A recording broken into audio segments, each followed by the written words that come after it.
started with the Pirelli French Round. Race 2 gets underway. Not a good start from Jonathan Rea. Andrea Locatelli pops in front of him. Rea has the inside line, moves across the path of both Pata Yamahas, and Razgatlıoğlu is relegated backwards. Bautista then with the early break. Razgatlıoğlu from pole is already down to third position. Andrea Locatelli with him. It's Yamaha 3 and 4. Danilo Petrucci holding station. Determined start from Axel Bassani. He's already cleared Dominic Egerter and Loris Baz. He's up into 6th position. Egerter, Baz, Vierke and Rinaldi rounding out your top 10 as they make their way into the Adelaide hairpin. And Jonathan Rea comes through on Alvaro Bautista. Bit of a wobble for Rea on the exit. We've seen him have a near miss already this weekend through there. Bautista picks it up sooner and recovers the race lead. So it's Ducati in P1, Kawasaki in P2, and Razgatlıoğlu's Yamaha in P3. An opportunity here for Jonathan Rea at the 180 hairpin. He will lunge down the inside of Bautista, tries to scare Bautista. You can see as you ride on board with the #1 machine just how close they get through there. They know that Bautista is more vulnerable on the opening few laps than he will be later on in the race, so they're all determined to claim track position. Full fuel loads have been an issue for Bautista compared to everyone else so far this weekend. So Jonathan Rea, he needs to attack now. Turn 13, perhaps an opportunity, not so. Bautista closes the door, so it might be the run past the Chateau d'Eau and in towards the Lycée complex on lap 1. It's Alvaro Bautista looking for his first race victory of the weekend. Jonathan Rea, who's had 2 third places thus far, who sits in 2nd, and Toprak Razgatlıoğlu, double race winner, only sits in 3rd position, having lost out off the line. Toprak being a bit patient there in the opening lap behind Rea because he knows that Rea has a chance to come through on Bautista. So down in towards turn 5, that could be an opportunity for Rea, but he needs to stay as close as he can to the slipstream. We know that Bautista's biggest strength is coming off Estoril. They're just making their way through that turn 3 now. Bautista has the acceleration to drive away from them. Rea and Razgatlıoğlu have got to stick right with him. We know how strong Toprak is on the brakes. We'll see if he can make the pass on Rea as they head in towards the Adelaide hairpin. Lap number 2, Bautista leads it ahead of Rea and Razgatlıoğlu. Jonathan Rea not quite close enough to make the pass on Bautista this time around, but Petrucci has made the jump on Andrea Locatelli. He's now through for 4th position, and the other Ducati of Michael Ruben Rinaldi also making progress. He's up to 6th. Bassani, Baz, Egerter and Gerloff rounding out your top 10. Yeah, Rinaldi started showing the opening lap to move up from the 4th row of the grid into the top 6. We'll see what he can do. He had good pace and potential yesterday. He's able to come away with a podium finish, so expect him to be able to try and come through to the front of this 2nd group. Rea again on the attack against Alvaro Bautista. They were close as they came off turn 9 and 10. Now making their way up towards Imola, and the race is for top spot. There's nothing to choose between Bautista and Rea. Might be a jab move from Jonathan Rea if he is going to get that track position, but for the moment, nothing to choose between the lead trio, just a 1/4 of a second. Let's see if Rea's able to get close enough to try something down into 15. The ultimate block pass opportunity around this lap. But you can see the exit at turn 13 through the sweep of 14. Bautista's bike picks up well through there. We know very well that Jonathan Rea is not afraid to get the elbows out, and particularly here in Magny-Cours. The pair collided previously with Bautista sent sprawling into the gravel trap, and on this occasion Rea not quite close enough to land the blow, but the 2 evenly matched on that lap 2. Still nothing to choose between them. Yeah, for Jonathan Rea, we've always seen in a fight the elbows, the fists, the headbutt, anything it takes to come through. So he'll throw the kitchen sink at Bautista. It's just a case of whether or not he can get close enough on the exit of this long right-hander up towards the kink in the straight and down in towards the hairpin at turn 5. This is the best overtaking opportunity, but it's also where Alvaro Bautista's bike is at its strongest. Rea a little bit closer this time around, but still can't quite get there, and he's got to be careful on that turn 5 because he had a big moment on lap 1 yesterday, hurt his knee in the process as well, and had a bit of a moment there on lap 1. So Jonathan Rea's got to make sure that it sticks and he doesn't have an incident at that turn 5 trying to make the pass through there. And you can see Loris Baz as well. Good effort from the French rider inside the top 8, and he's got the likes of Garrett Gerloff trying to come through into those positions as well. Gerloff, pole sitter yesterday, he's managed to hold on to that top 10 spot in this race so far, but he needs to make his progress because this weekend he's been a lot faster than Aguilar or Baz or Bassani, and he's got a chance of scoring good points. Scrappering between Petrucci and Rinaldi as well, only 2/10 of a second between them. Petrucci's dropped 8/10 now behind Toprak Razgatlıoğlu, so we could well see a change between those 2 Ducatis very short. Yeah, Rinaldi can see his chance of the podium slipping away, and he knows he's been much faster than Petrucci all the way through this weekend. So now's the chance to make that move, come through and see if you can battle it for a podium. Rinaldi for the moment still only 1.3 seconds behind the race leader, his teammate Alvaro Bautista, but he does need to clear Petrucci, who is slower than the three men up ahead of him. Razgatlıoğlu looked like he was getting a little bit more racy there coming through that final sector. Jonathan Rea dropped a tenth of a second or so back from Alvaro Bautista, and Razgatlıoğlu still right on his tail. Only 4 tenths covering your lead trio. Toprak fastest lap of the race last time around, so he knows that now is the time to come through on Jonathan Rea, because Alvaro Bautista at the front of the field with a 36.7 as well. Bautista, when he gets his head down, he won't be caught. Rinaldi with an opportunity here on Petrucci, the pair nose to tail as they came off Estoril on lap 4. Rinaldi ducks the inside, he's going to be later on the brakes to try and slide alongside. Petrucci just about holds on. He might go a little bit deep on the exit. We have seen Rinaldi making passes against Razgatlıoğlu coming off that Adelaide hairpin. He's not able to do the same to Petrucci on lap 4. Yeah, easier to do that against a different bike whenever you're up against the same machine. Oh, that's Domi Agutter and Scott Redding down to turn 5. Redding had been a few positions behind Domi as well at that stage, so it'll be interesting to see if something's happened for Scott, and then Domi's just been a helpless victim. Turning into a miserable weekend for Scott Redding, and what a shame for Dominic Egerter as well after his progress in the Superpole race. That's undone by a turn 5 spill. It is a pinch point, that Adelaide hairpin here at the Magny-Cours circuit. It's Alvaro Bautista who leads, and he's now stretched an advantage of half a second against Jonathan Rea, and if they're not careful, Rea and Razgatlıoğlu could very soon be fighting for second or indeed for third, with Rinaldi hoping to get clear of Danilo Petrucci as swiftly as possible. Yeah, and this is where it's now critical for Toprak to come through, so turn 5, that move needs to be done now by Toprak. If we thought it was Bautista's race to lose before we got underway, it's certainly his to lose now. A new personal best lap from Alvaro Bautista last time around, a 1 minute 36.781. He's gained another few tenths of a second over Jonathan Rea, but we've got a red flag. Race stoppage at the start of lap number 5, and that must be as a result of the spin on the previous lap. We saw Domi down there, and he wasn't looking too good. His leg was what he was holding, so hopefully for him he's okay after that one, but red flag just to allow for that's Iker Lecuona that's gone off the last chicane, and for Iker, he'll come straight back into the pits. Just going to lose it over the curb there, and for Lecuona at least it's a slow speed crash, it shouldn't do too much damage, and you're able to get the bike repaired straight away, so for Lecuona hopefully everything will finish. Yeah, some riders who can get back to the pits can retake the start, as we just see what happened there to Iker Lecuona. Struggles for him throughout this weekend. I do wonder what the situation's going to be for Iker though, because we saw him go straight to the pits from that, so he's gone back against the track, for want of a better word, to get to the pits there, so it seems that ends up being an issue for Iker, but hopefully no problem for him. They're able to get that bike repaired. You can see there that Domi's been taken away there by the medical staff, giving a thumbs up there as well. You can see him on the stretcher there with the marshal, so hopefully Domi's okay after that one. And just watching Scott Redding here, because he's waving off the marshals because he wants to ride on back to the pits. He's aware of what the situation is here.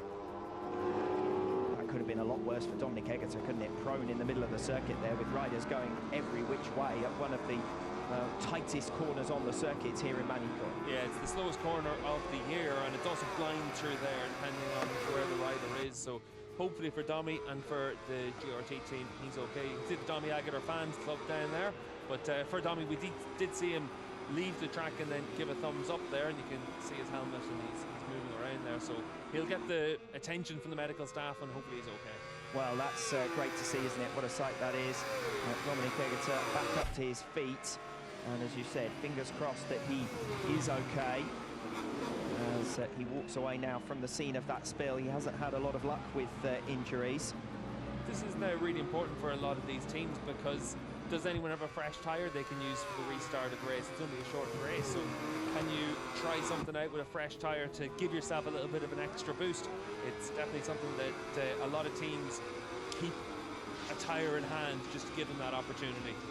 Yes, that is an important consideration. Work to be undertaken here as Nicolo Bulega makes his way away out the back of the pit box, the HRC pit box after his final turn spill.